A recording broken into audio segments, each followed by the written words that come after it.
Come in behind me if you... Absolutely.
Well, good afternoon, ladies and gentlemen, and a very warm welcome to you all to this service remembering and celebrating the life of the late Alison Joy Thomas.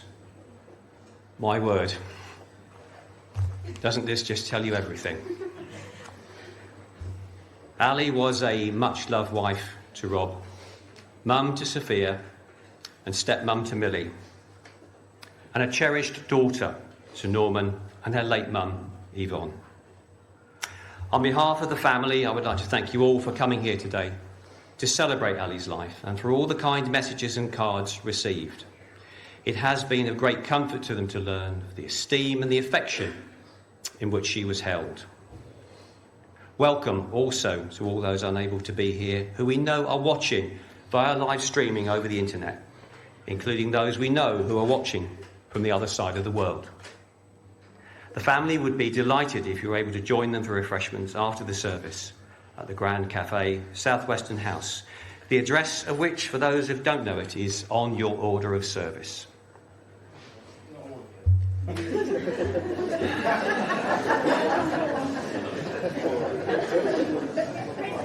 They will never fit in. It will be my special privilege to lead you through this service today. I've known Ali for more years than probably both of us would have cared to admit. We first worked together at the Daily Echo, and I remember then a young lady with a wise head on very young shoulders, and a warmth and an enthusiasm about her as she went about her work. And although I left the industry back in 2000, our paths crossed frequently. When Rob called and told me Alison wanted me to officiate today, I was, as you can imagine, incredibly touched, and I visited them to discuss things. She was clearly very unwell and uncomfortable, but what shone through for me that day was that despite everything she was going through, there still was that wonderful, engaging personality, still exuding warmth, as she had always done. And that, indeed, is what I will always remember about Ali. We are now going to hear from Ali's good friend and colleague, Wayne Morgan, who will talk about Ali and, in particular, her career.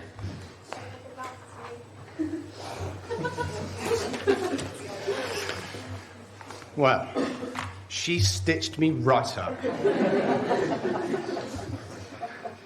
Alison asked me to do this, and I warned her, but she said it could only be you. And that's the first disclaimer. Second one, to help me, I've conducted a number of interviews, including with Alison, and I wish I could mention all of the people that we talked about, but there just simply is not enough time, as you can see. And I'm still on the disclaimer. This is a celebration of Alison's career, and it's not a roast.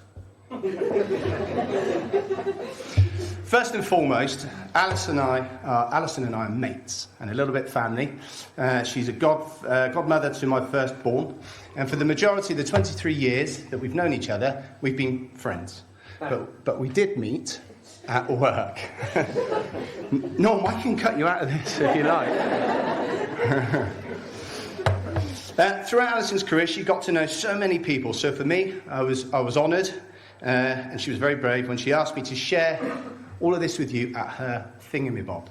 We both didn't have the courage and strength to call it what it is, so that's what it will be called, thingamabob. So many of you here today, and I know, worked with Alison, and I hope you will recognise much of what I'm going to say. A lot of people that I spoke to just said the same thing over and over. So the words that I'm going to tell you are true. People spend an incredible amount of time with those they work with. They don't get a choice. And you'll all know you don't always get on with your colleagues. But there are always a few that spend slightly more time together. They hang out a little bit often because they do get on and they are buddies. And that was Alison and myself. You know what I mean? Workmates. Going out after work on a Friday. What shall we do this weekend? Shall we go on holiday together? And whilst I'm close to Alison, I'm not as close as my wife, Kerry. I wasn't the one sharing messages with her on a daily basis about how annoyed I am because Kerry left her pants on the floor. Or how Alison slipped on a flip-flop and bruised her toe. Or in a dream that Kerry had, they both found an ice cream van, Kerry had a maxi bon, and Alison had a steak. I asked Kerry to go through some of the many daily text messages that they shared, and I have to be honest, you guys really did talk about some crap. We've taken many holidays together with Alison and her family. We knew Yvonne well, and who doesn't know Norm? We have spent Christmas Day with these guys, so that is a special bond when you do that. We've been English football hooligans in Mallorca. We've been romantics in Venice. Stylish and classy in Monte Carlo, and we've seen Alison drunk and lost and loud in New York. And we were lucky enough to get to Cornwall with the children this summer. When the towers were hit, Alison and I watched it live, holding hands just 6 weeks before our trip to New York. We've been to countless events and black tie bashes where we've terrorised celebrities, whether that's lunch with the great Matt Letizia or inviting Gordon Strachan to dinner when he took the Saints job because it's hard making friends in a new town. Or even giving Jim Davidson a mouthful for being a sexist git. At one charity ball, we even stole some stuff. That's right. On our list of achievements is petty crime.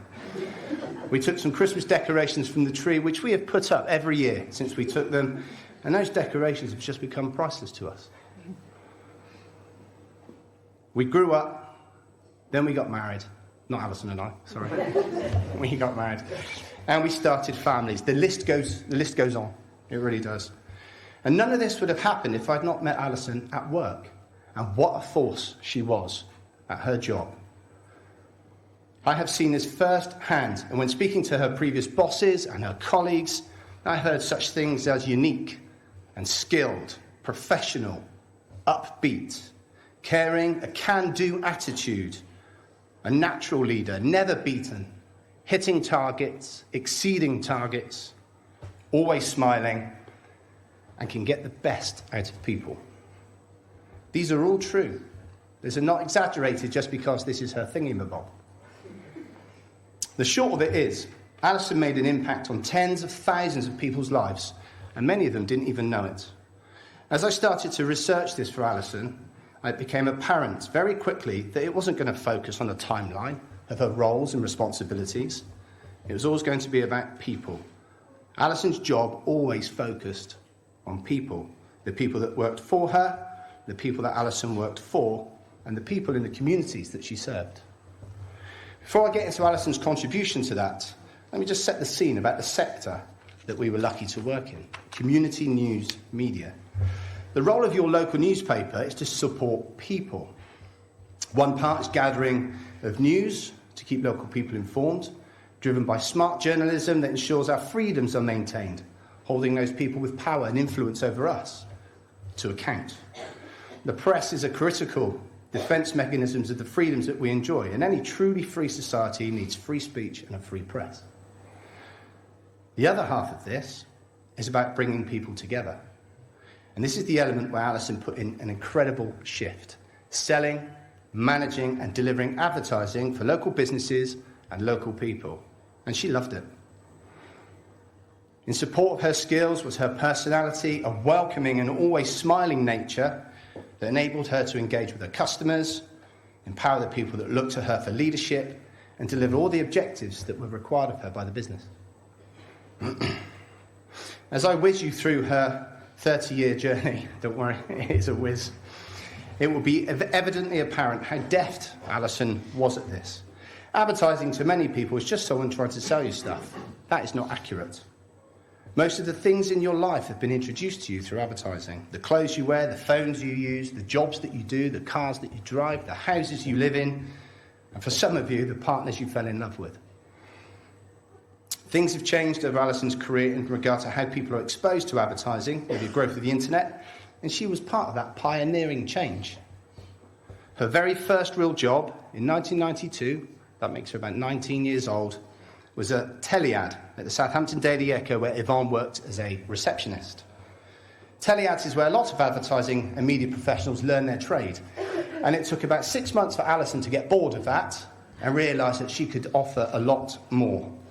So she moved into recruitment advertising, which she also loved, and then not long after that, she became recruitment manager. Alison's leadership qualities were identified early, and as she started to move up the ladder with pace, not long after running the recruitment and advertising desk, she took on the whole of classified, still in her early 20s. This is when we first met, about 1999. I was making trips down from Gloucestershire every week to introduce the internet. Not an easy job, when most people hadn't even seen it. And people tend not to like outsiders coming in and trying to change what they're trying to do. But Alison invited me in with open arms and that smile and became an early ally. That's who Alison was at work. And I quote from Stuart Dunn, managing director at the time, "Alison always had a welcoming smile on her face, no matter what." By the age of 24, Alison became advertising manager of a daily newspaper, the Dorset Echo out of Weymouth. That is very young for that amount of responsibility. She spent 18 months learning all aspects of advertising and publishing. Running the entire market on a daily title is a mammoth task. It takes real panache, organisation skills, and another quote from Stuart, a can-do attitude coupled with steely determination whilst remaining cool under pressure. I was lucky enough to have a role which required me to visit a lot of these offices, and I would always sneak down to Weymouth just so we could sneak out for lunch on the company chequebook.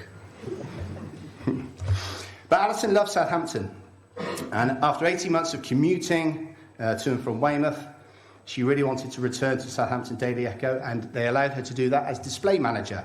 And for those of you who don't know, that's the advertising at the front of the newspaper. By this time, Kerry, my wife, decided, after a lot of begging on my part, that she would be my girlfriend. And we moved to Southampton for a fresh start. I introduced Kerry to Alison, and the rest is history. They are mates forever. From this point on, thank you again to Alison. We met another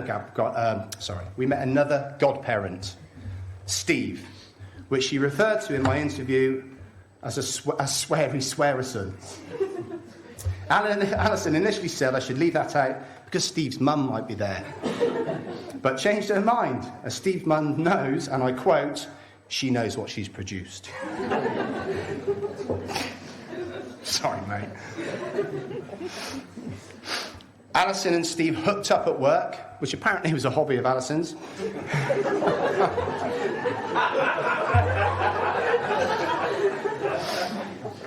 And we all became really close. Our social circle was widening fast, and Alison and Steve entered us into a new group of friends where we met a third godparent. And that's Alex, brackets from Alex and Ben. Brackets. To remind myself. Alison and I worked on our last project together in about 2002, a business directory in tandem with an online brand called Fish4. It was awful. Horrific. Scarred both of us for life. But we still managed to deliver it. And I acquired a giant goldfish suit. And I said to her, you should wear this to gee up the troops. That ended in off. Not long after that, I moved on from NewsQuest, and our relationship from then on, for the next 15 years, just became friendship. But we were to see each other again at work. Alison spent a little while longer as display manager and orchestrated a job swap back to the thing that she truly loved, classified. That's the advertising at the back of the paper. Apparently, according to Alison in our interview, this is not relevant, but I have to share it. Apparently, this happened at a time when the Atkins diet was a big thing, and you were all walking around the office with ham hanging out of your mouths. Then in 2006, a wonderful thing happened. Alison met Rob. At work, of course. The love of her life. They married, they had Sophia, and they moved just 2 doors away from Kerry and I. So we moved to Cheltenham.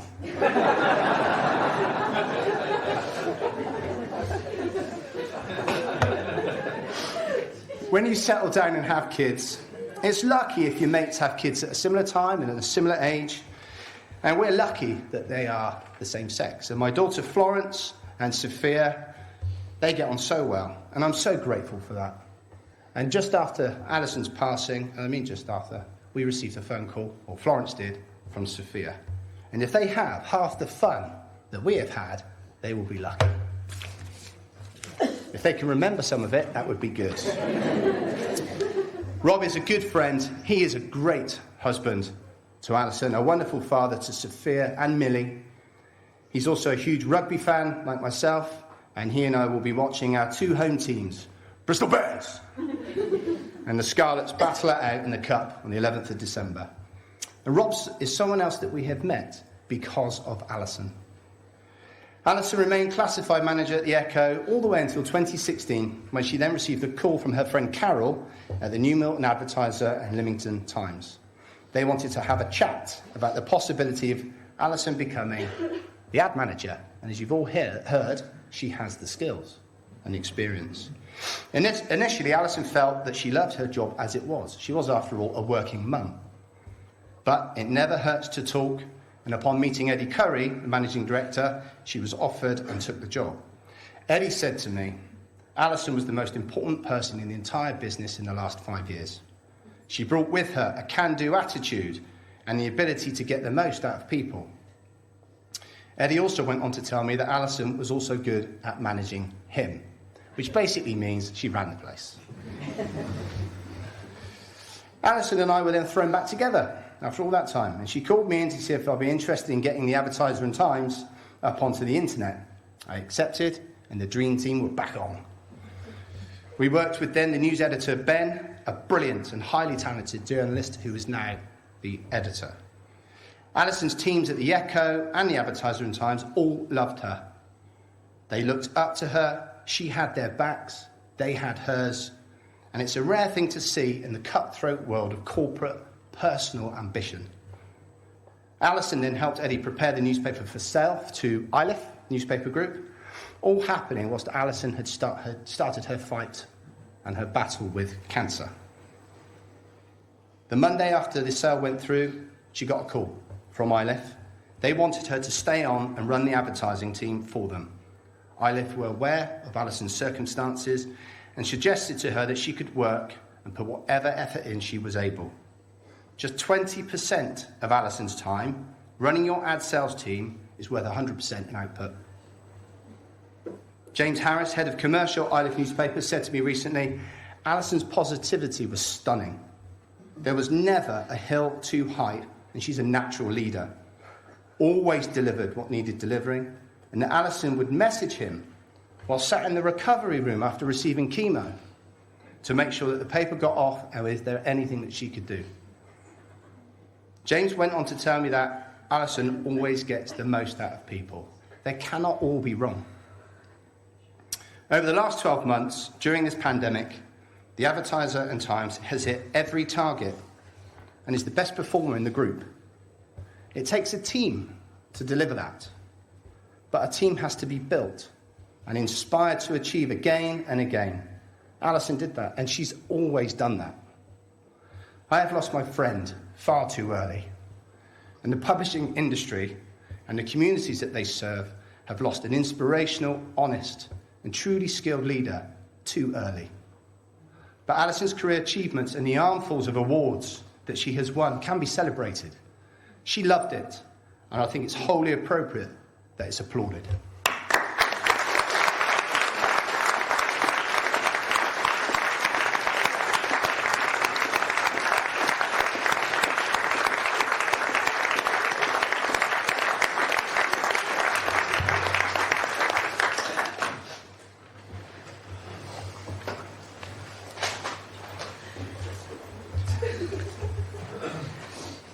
Wow. Thank you so much, Wayne. It was fascinating to listen to that, and I hadn't heard it before just now. To hear so many of those attributes that you referred to that I could see all those years ago, it was clear, it was very apparent. That was fabulous and very, very moving. Thank you very much indeed. We are now going to hear Ali's song to Sophia. Anyone who saw them or spent time with them would attest that Alison and Sophia had an incredible bond. Rob already sees Sophia displaying many of the character traits Ali had. So to reflect that, Ali specifically chose this song as her song to Sophia. It's Ugly Dolls, Unbreakable by Janelle Monáe and Kelly Clarkson.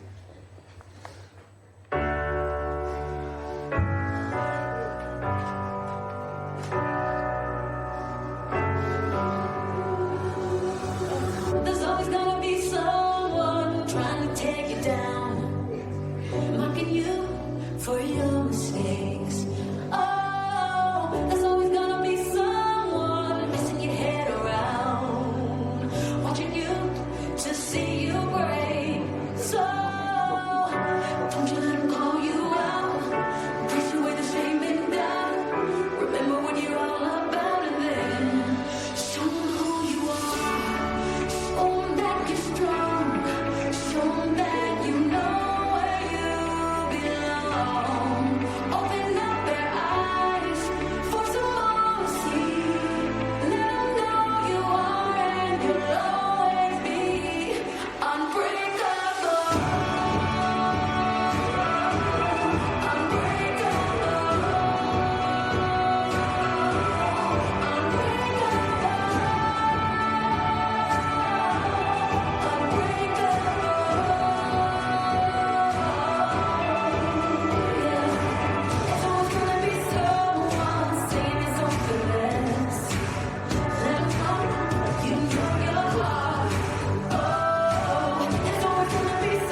We are now going to hear from Rob, who is going to talk about Ali. Alison Thomas, A Great Life.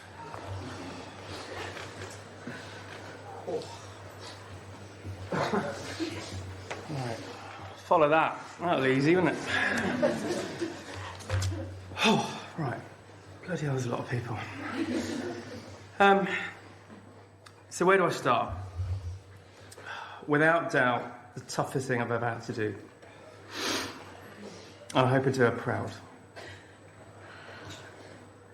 At this point, I want to mention Ali's brother Rob, who said to me, if delivering this becomes too hard or emotional, then whatever I do, don't look to him for any help.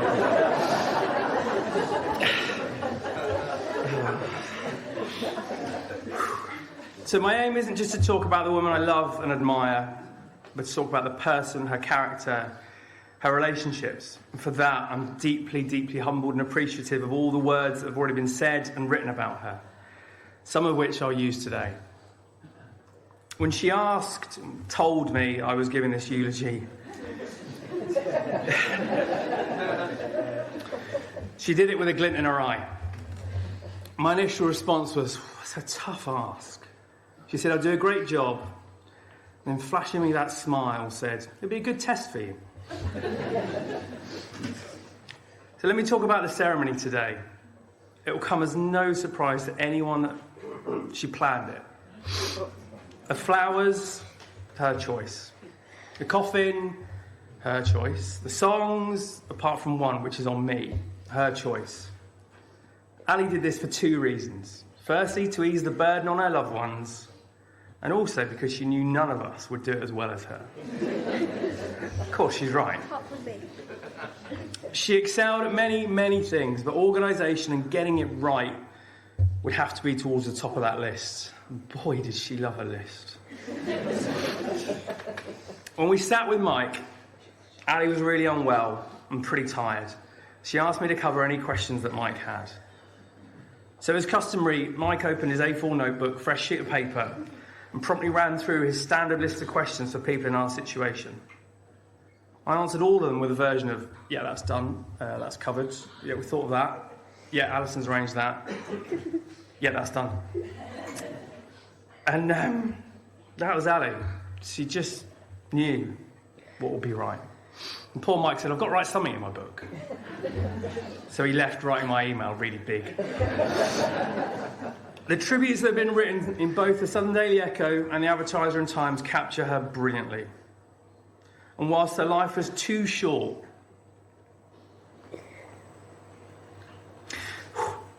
she lived a great one. A life where, towards the end, she didn't want or need any big events. Just to meet people for a coffee, a cake and a catch-up. What an aspiration for all of us to achieve in our life, to have lived, travelled, loved and been loved so much that contentment is just a coffee, a cake and a chat. Now, Ali had an idyllic childhood, one of playing in the street, selling squash with Louise to old dears as they got off the bus. A friendship that continued throughout the years. The teenage years of Wham, shopping trips to town, a love of the Gypsy Kings and INXS concerts. Apparently, she touched Michael Hutchins' hand. She might have mentioned it to one or two. Weekends with her nan and granddad, which consisted of being threatened by her brother if she encroached on his side of the bed. Yeah, he drew a line down the middle. And watching Ski Sunday, where if you guessed the distance of the ski jump, you'd win a Black Magic chocolate. This is definitely the start of her competitive spirit. Where Rob would scare her by dressing in a sheet and saying, I am the ghost of the monsters. A phrase that's lived on throughout the years. A childhood where remarkably her dad kept his job, because Norm was always present and never let Yvonne change her nappy. Here began a mutual adoration and unbreakable love that lasted throughout her life. A childhood where lifelong friendships were formed. See, that was Ali. When she was your friend, she was your friend forever. She'd have your back. Friendships in the last 18 months gave her support, love, cared for her and helped navigate the brilliant medical system. She's so many friends that are in her image. Strong, capable, brilliant women. Which means in the years to come, Sophia will have an army of aunties to lean on. All of them I know will look out for her. Because if needed, Ali would have been there for any one of them. It wouldn't be right for me to simply comment on Ali's friendships. So thanks to those who've helped me on this. Here's a heavily edited version of what some of them were kind enough to share with me. My friendship with Ali was uncomplicated, strong, honest and funny. I told her everything. Sometimes probably a bit too much, I could tell by her face. Some of the best times have been spent with her, popping over for lunch and staying all afternoon. So simple, but so happy. She even came to visit us in Peterborough. Now that's true friendship right there, because Peterborough's horrible. She was truly the best mum and person I've known. She made me want to try harder and be better. She always looked so damn good, like always. Even during lockdown, when most of us looked like we slept in a skip. She inspired me. Geez, even your handwriting's flawless. I really loved her. Whilst our careers crossed, luckily we rarely went for the same job. I'd have hated to have been up against her. She was the best person to spend a spa day with.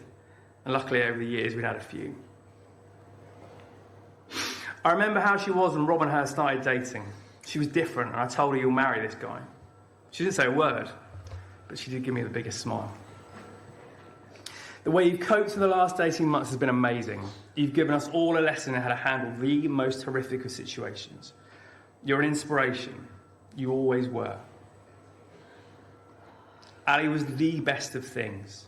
She was beautiful but not conceited, confident but never arrogant, clever but not a smart-ass, sensible but always fun, effervescent but not silly, caring but not melodramatic, straight-talking but diplomatic, proud but humble, and always fierce in the face of adversity. We're privileged to have known Arlene and have been able to share some of life's journey with her. She leaves such a big void in so many people's world, testament to the incredible woman she was. Not only did Ali touch the lives of her friends, but she also touched the lives of our friends' daughters, because we're all getting old. Here's a passage from a fantastic teenage girl who sent Ali the most beautiful card when she was ill. You've always made me welcome, which I'll forever thank you for. You inspire me in the way you look at life and embrace and fight all the challenges that you've been thrown at. Not only your role model, but to Sophia, but to me also. If I turn out to be half the mum you are, I'll be happy. Outside of a massive friendship group, I asked Victoria, her oldest and dearest friend, to share some of her reflections. Ali and I met at the tender age of 2 in the park when Ali offered me one of her crisps. As a food-loving Greek girl, I naturally accepted. And what followed was 46 years of friendship. As the years went on, we spent numerous weekends together. We're always there to celebrate each other's birthdays and Christmases. Actually, we didn't really have a choice because our mums were best friends. We often joke that we'd never become like our mothers. Simple fact is, the older we got, the more like them we were. Ali embraced our Greek family and everyone loved her. She would often joke, saying, perhaps I could marry one of your handsome cousins. Then I really would be family. And I'd respond with, Nafti, how can you possibly keep a Greek man happy? You can't even poach an egg.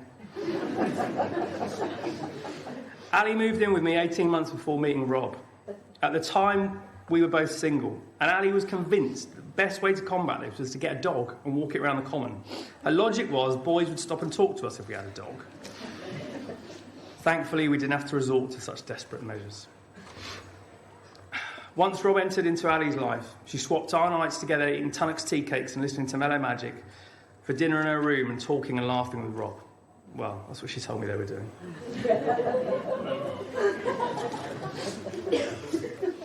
As people, we were so very different, yet so aligned. Ali had this rare ability to know exactly what I was thinking and would often finish my sentences. I'd say to her, you never guess who I saw today? And she'd look me in the eye and get it right. Despite these differences, we recognised that the older we got, our lives became so very similar. We both married toy boys.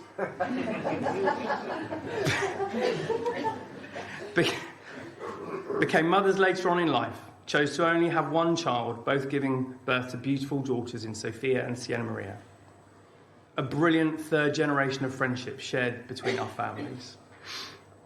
Ali was such an enigma. Despite having a beautiful soul, she was hard as nails. We often joked about this.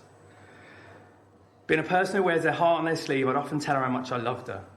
She'd never show emotion back. I was lucky if I got a smile. Ali's friendship was constant and true, and I feel blessed that she chose me out of all the kids in the park that day to share her Christ with. Ali adored her family, loved them dearly, and through our toughest times was the strength to support. She was the glue that held it all together. She threw her heart and soul into motherhood, did everything she could to give Sophia the best start in life. She used to ring me in tears after dropping Sophia at nursery. It hurt her heart to have to do this. I'd feel helpless because I'd been out of the house early to get the train to London. And we'd talk as she drove into the Echo. After that conversation, she'd be ready to face the day, with most of her colleagues unaware of the emotional turmoil she'd gone through. Millie first met Ali when her and I were friends. We went to the park, and Ali turned up looking fabulous, but absolutely not dressed for the park with a 3.5-year-old. 7 for All Mankind jeans, 4-inch heel boots and a sparkly top, because she was going out after seeing us. Yes, I do remember. Yet she still went down the slide with Millie. And the other day, talking about her, Millie reminded me of this. And what I didn't know was at the top of the slide, Millie paused. Ali checked if she was all right, and Millie said to her, "You're so pretty." As a blended family, the biggest compliment I was given on numerous occasions when we were out, the assumption was that Ali was Millie's mum. She loved her brother Rob. Apparently as kids they used to fight like cat and dog. But what I've been privileged to witness are siblings that would always be there for each other. Fantastic aunties and uncles to their respective children. And I know that Rob's incredibly proud to be her brother. She was always Harry's biggest fan. Her belief in him never wavered. She died knowing he was on the right path. And to Norm, who loved her dearly, an unbreakable bond which went far beyond that of father and daughter. I know Norm had admired her for the person that she was, and I hope that in time he will have solace in the amount of love, respect and admiration people have for her. Ali managed to be so much to so many, and I often joke that I knew my place in the hierarchy. A hierarchy that went Sophia, Norm, rest of the family, friends, I'm not there yet, work, me. She always smiled, never corrected me, ever. I was just happy to make the list. Ali loved to dance. If there was an ad awards, Christmas party, wedding reception, or even our own wedding, you'd find her on the dance floor. Sadly, her and Kerry's elbow dance is now consigned to history. In some ways, Ali was a person of contrast. Someone who loved all things Italian but hated tomatoes. Someone who loved success but not the fuss. Someone who, when I proposed, her first words in response were, "Get up." She was mortified at being the centre of attention in a restaurant. Someone who loved school and learning but would never describe herself as academic. In reality, and if you spent any time in her company, you'd know she had a PhD in people. Whatever the situation, she said or did exactly what was appropriate. Ali had a brilliant mind. She could record about a 6x3 on page 5 of recruitment on the third Thursday in April 2002 and tell you everything you need to know about that customer. She had encyclopedic knowledge of everything in our house. If it was a gift, who bought it and what was the occasion? Like I said, she worked hard at her relationships. But she was also one of life's greatest brave-faced merchants, especially during treatment. The days she'd tell me she'd feel like skedaddle, but still get up, put her makeup on, and go and be brilliant. But Ali wasn't fearless. She had fears, all right. Anyone who's been on a flight with her will tell you that. But she refused to be inhibited by them. If Ali wanted something, then she did it. Of all of her characteristics, this is something I'll emphasise to Millie and Sophia in the years to come. She was my version of perfection. She was my boss at the Echo, and some would say my boss ever since. The first time we were both single, at the same time we started dating. In the very early days of our relationship, we were having a drink, and she looked me square in the eye and simply said, "Don't you screw this up." That was her way of saying, "I'm in, and I'm not screwing it up, so it's all on you, kiddo." She was stunning, poise and beauty that even stopped the traffic in Italy once. As a couple, we had the best times and some brilliant experiences, some wonderful memories. These memories have borne great stories to tell Sophia in the years to come. Even her mistakes were good. When house hunting, we happened upon our home because Ali can't use Rightmove. The other day I found the email telling me we were viewing, not asking, telling me. And I distinctly remember thinking to myself, I reckon we're buying a house tomorrow. And buy our home we did. She spent longer choosing shoes than buying that house. It's another great example of when her mind's made up, it's time to crack on and get it done. She didn't always make such great choices. She wasn't always so perfect. She once had a choice to go and see either In Excess at Wembley Stadium, that In Excess, or Jasper Carrot at the Mayflower. Yeah, Jasper Carrot. I've described her as a force of nature, and she truly was. Earlier this year, we set out to raise some funds for cancer research. She took to the task amazingly, and in the midst of fatigue due to treatment, she was our social media manager, director of fundraising, and head cheerleader.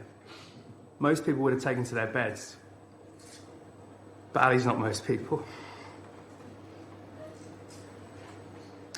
I'm not going to talk too much about the last 18 months, but I will say is that Ali was tough, uncompromising, resilient, supremely assured in her own capabilities, and with incredibly high standards. You don't excel for the best part of 30 years in publishing without these traits. Yet she had the rare ability of taking you with her, making you feel good about being part of it, and wrapping it all up in that smile. It was these traits that came to the fore when presented with her initial awful diagnosis. And these traits are the ones that I firmly believe gave us the last 18 months with her. True Ali style, she planned her death. She wanted to be at home for as long as possible and then pass that Countess Mountbatten. Even this, she got right. It was 18 months where she got the best care possible from the teams at the General and the Mountbatten. An appointment never moved or cancelled. 18 months where we met some phenomenal, inspiring people, all of whom I wish I'd never met. I know she was proud to be invited to open Hanwick House, the new cancer treatment centre at the hospital. She died peacefully, but not at peace. She was pissed off. Sorry, Sophia. She was furious. The great life had been cut short, and the amazing future experiences she was going to miss out on. I anticipated this would be really difficult to write, but the reality of it was it came easily. Because of the subject. I could talk about her for hours. I thought long and hard about the most suitable way to draw this to a close. And I decided I'd take Ali's words directly. As so far today, all we've heard is reflections of her. When she announced she had cancer, she did it in a typical deal with this head on style. So I'll leave you with this quote from her. I'm hopeful, positive, and bloody minded. I have a wonderful life and so much to live for. This will not define me. And it didn't. Thanks.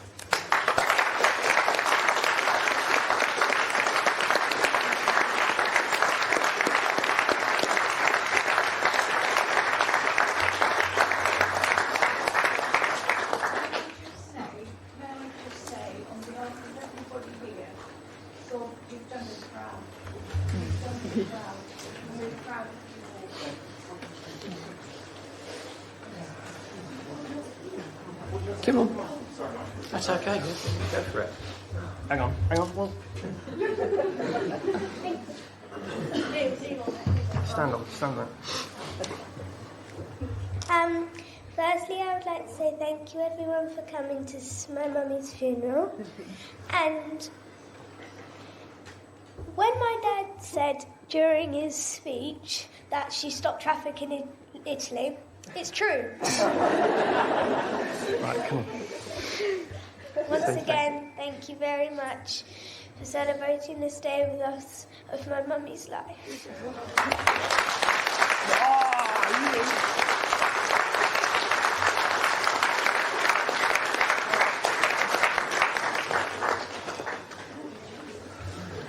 Good luck, everyone. Well done, Sophia.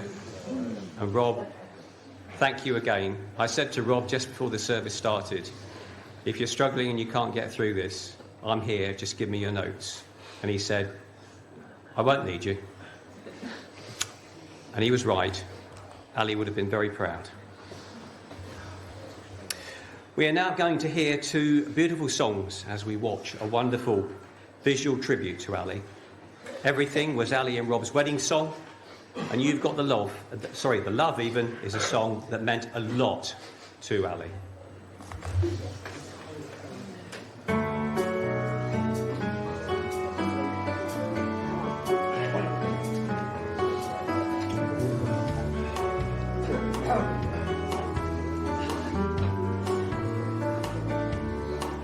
You're a falling star, you're the getaway car, you're the line in the sand where I go too far.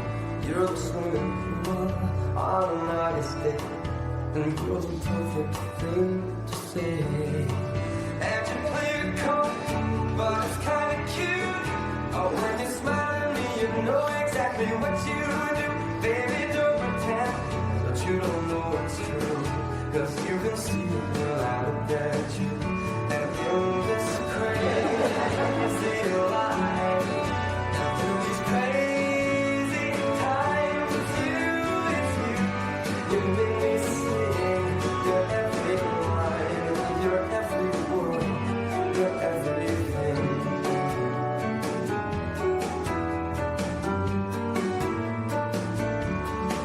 You're a carousel, you're always well, and you'll end me up when you ring my bell. You're a mystery, you're from outer space, you're every minute of my everything.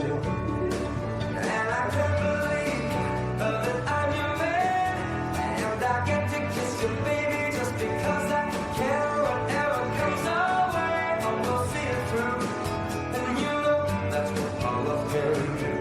And in this crazy life, and through these crazy times, it's you. You make me sing your every line, your every word, your everything.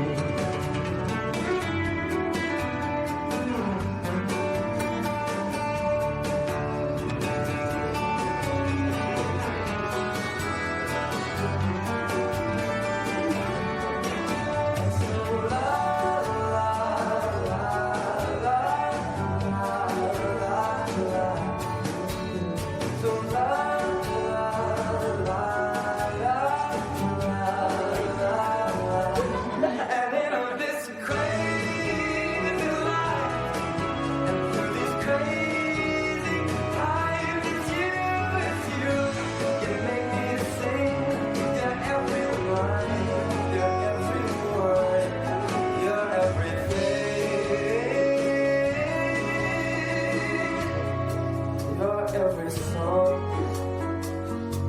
I sing along, 'cause you're my everything.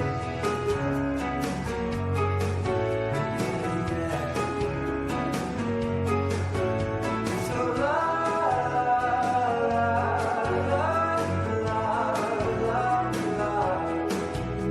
So la la la la la.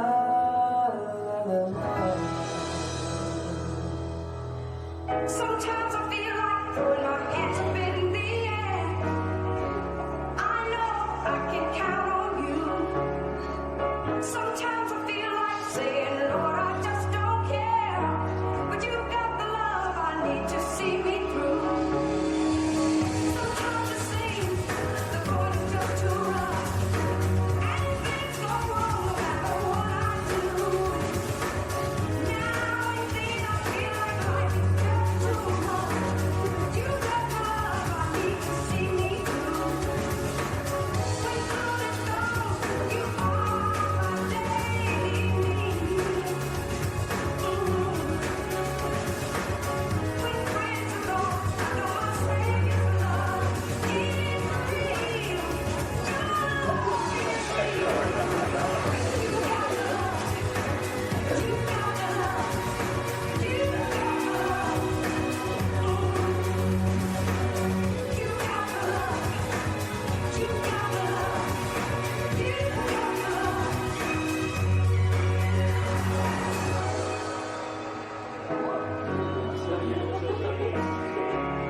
Absolutely beautiful.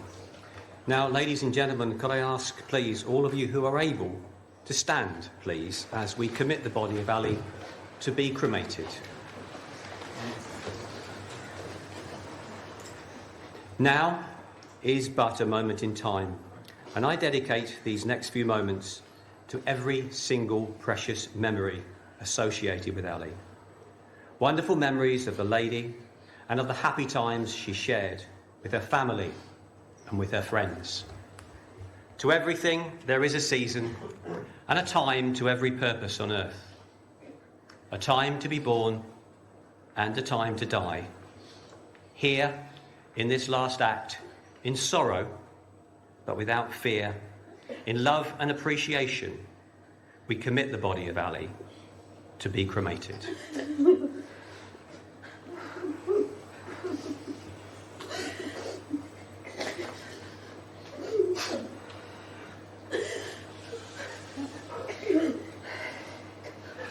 Ladies and gentlemen, please make yourselves comfortable. And now is the time for you all to have a few precious private moments for your own personal memories of Ali. We've already heard how much she loved In Excess from Rob, and this is one of her favourite songs, Never Tear Us Apart.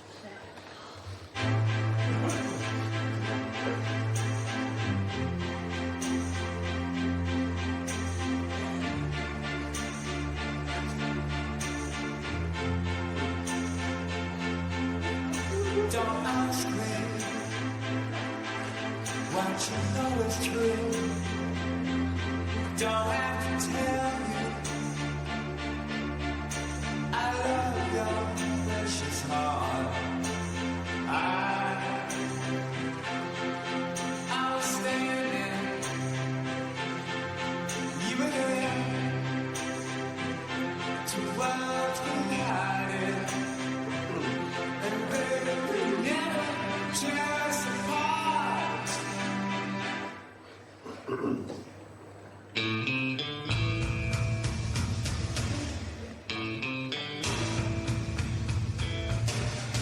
We could live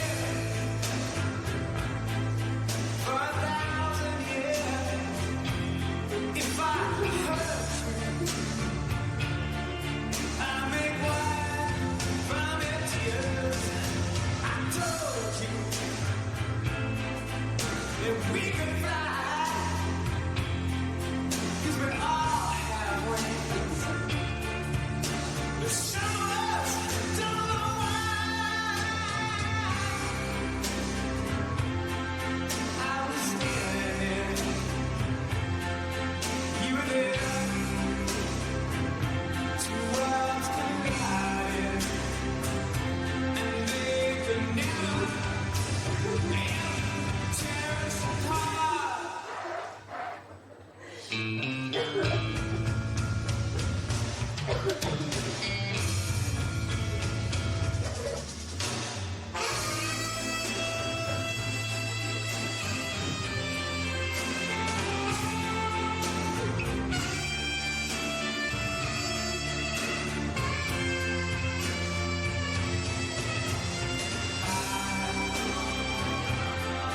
I was standing, you were there, two worlds collided, and they could never tear us apart. You were standing, I was there, two worlds collided, and they could never tear us apart.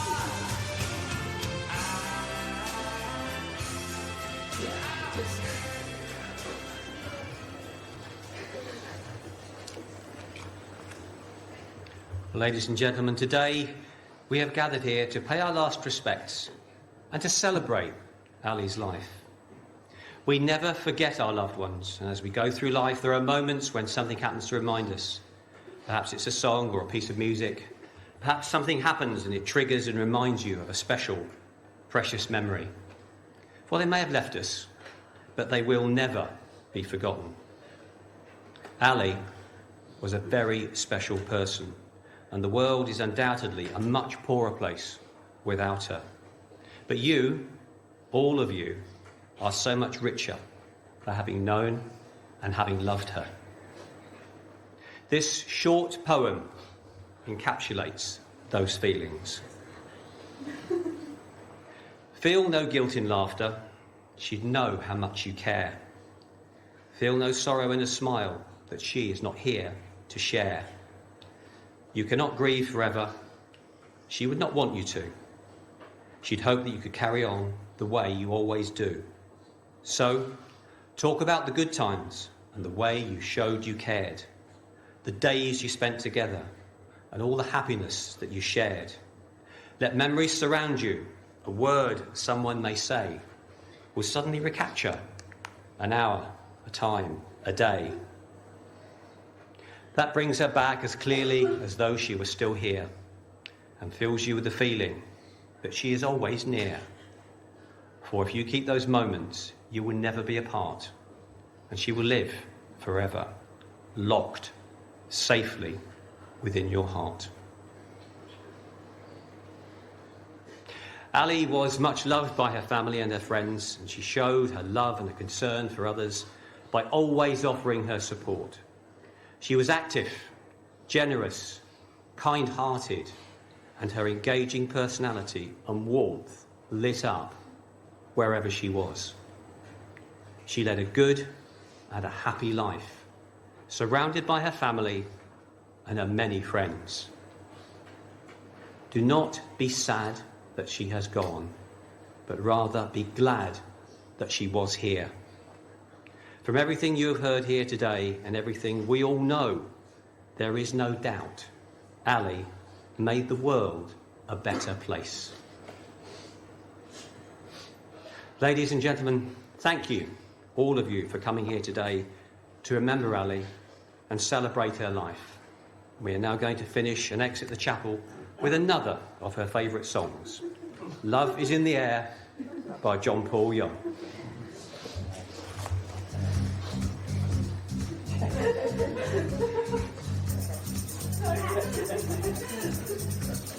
Love is in the air, everywhere I go. Love is in the air, every sight and every sound. And I don't know if I'm being fooled, don't know if I'm being wise, but it's something that I was believing, and it's there when I look into her eyes. Love is in the air, in the whisper of the tree. Love is in the air, in the thunder of the sea. And I don't know if I'm just dreaming, don't know if I'm being safe, but it's something that I was believing. It's there when you call out my name.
Thank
you.